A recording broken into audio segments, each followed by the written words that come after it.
Hello guys, நம்ம இன்னைக்கு வந்துட்டு ப்ளம் கேக் வீடியோ தான் பார்க்க போகிறோம். அதுக்கு வந்து ஃபர்ஸ்ட் பட்டர் அண்ட் சுகரை நல்லா பீட் பண்ணி எடுத்துக்கலாம். அப்போ தான் கொஞ்சம் நல்லா சாஃப்டாக இருக்கும்.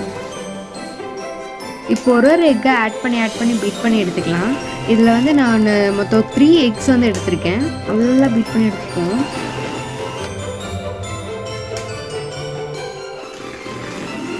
இதில் வந்து vanilla essence, plum essence, pineapple எசன்ஸோடு எடுத்துக்கிறேன். அது கூட லைட்டாக கேரமல் சிரப்பும் போட்டு நல்லா பீட் பண்ணி எடுத்துக்கலாம். நெக்ஸ்ட்டு ரெஸ்ட்டு இதை அப்படியே கொஞ்சம் மாற்றி வச்சுப்போம். இப்போ ட்ரை இன்க்ரீடியன்ஸ் ஃப்ளோரை நல்லா ஜலிச்சு எடுத்துப்போம். ஸ்பைசஸ் ஆட் பண்ணிப்போம், கொஞ்சம் ஸ்பைஸியாக இருக்கட்டும். ஒரு சிட்டிகை உப்பு, பேக்கிங் பவுடர் போட்டு நல்லா ஜலிச்சு எடுத்துக்கலாம். ஜலிச்சு எடுத்துக்கலாம். இப்போ நம்ம மெயினான ஐட்டம் ட்ரை ஃப்ரூட்ஸ் எடுத்துக்கலாம்.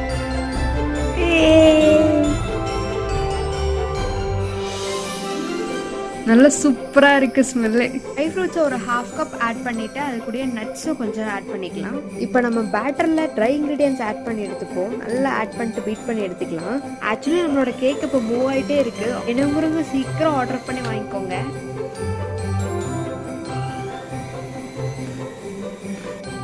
ஓவனை 10 மினிட்ஸ் ப்ரீ ஹீட் பண்ணியாச்சு. இப்போ நம்ம பேட்டர் டின்னில் ஊற்றிக்கலாம். அப்படியே அழகாக கேஷ்யூஸை கொஞ்சம் போட்டு பேக் பண்ணி எடுத்துக்கலாம் 45 மினிட்ஸு. நம்ம ப்ளம் கேக் ரெடி ஆயிடுச்சு. ஆரஞ்சு ஜூஸை லைட்டாக ஸ்ப்ரெட் பண்ணி விட்டுக்கலாம், கொஞ்சம் ஜூஸியாக இருக்க. இப்போ நம்ம ஃபைனலான rum soaked plum cake ready. Thanks for வாட்சிங்.